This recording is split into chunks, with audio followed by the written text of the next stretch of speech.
101 વાતો વિજ્ઞાન સમજની. લેખક યશવંત મહેતા. કેન્દ્રો પસારી બળ એટલે? એક ભાઈ નોર્વે દેશથી હિન્દ આવ્યા. વિમાન ઘર પર એમની શારીરિક તપાસ કરવામાં આવી. એ તપાસના ભાગરૂપે એમનું વજન કરાયું.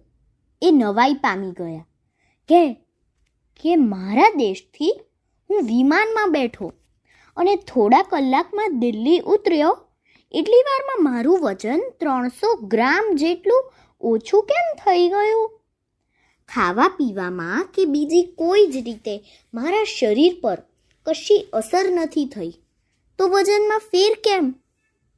ત્યારે વિમાન ઘરના અધિકારીએ તેને સમજાવ્યું કે આ કેન્દ્રો પસારી બળની અસર છે.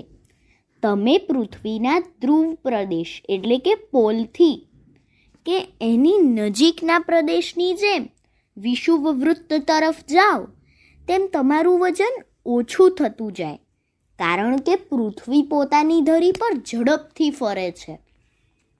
એની ફરવાની ઝડપ 1 કલાકના 1000 માઇલ અથવા 1650 કિલોમીટર જેટલી હોય છે.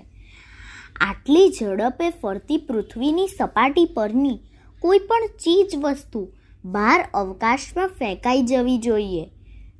આપણે અને પૃથ્વી પરના તમામ પદાર્થો ફેંકાઈ જતા નથી.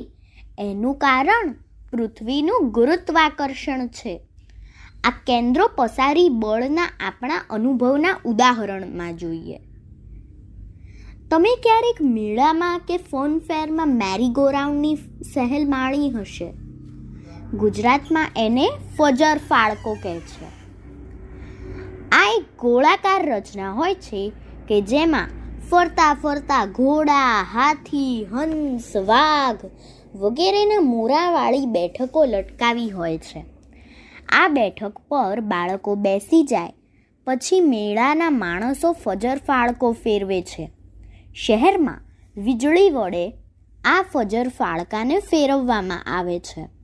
ફજર ફાળકાની સહેલ માણનાર સૌ જાણે છે કે એ જેમ ઝડપ પકડે તેમ આપણે બહાર ફંગોળાતા હોઈએ એવો અનુભવ થાય છે. જો પકડ બરાબર ન રાખીએ તો ખરેખર ફંગોળાઈ જઈએ.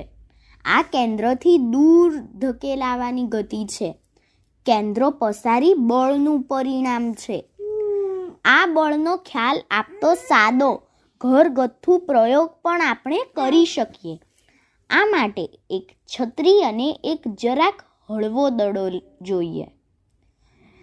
પ્લાસ્ટિકનો દડો હોય તો સારું, નહીતર નક્કામાં કાગળનો ગોળ ડૂચો વાળીને કામ ચલાવી લેવાય. આ પ્રયોગ માટે પહેલાં તો છત્રી ખોલો. એનું મથાળું નીચે રહે એવી રીતે એને ફર્શ પર મૂકો. હવે એક હાથે છત્રીના હાથાને ઝડપથી ફેરવો. એથી છત્રી પણ ઝડપથી ફરશે. જેમ વધારે ઝડપ તેમ સારું. આ પછી પેલો દડો આ છત્રીમાં ફેંકો તો તમને જણાશે કે દડો તરત જ અથવા થોડી વાર ઘૂમીને પછી બહાર ફેંકાઈ જશે. અસ્તુ.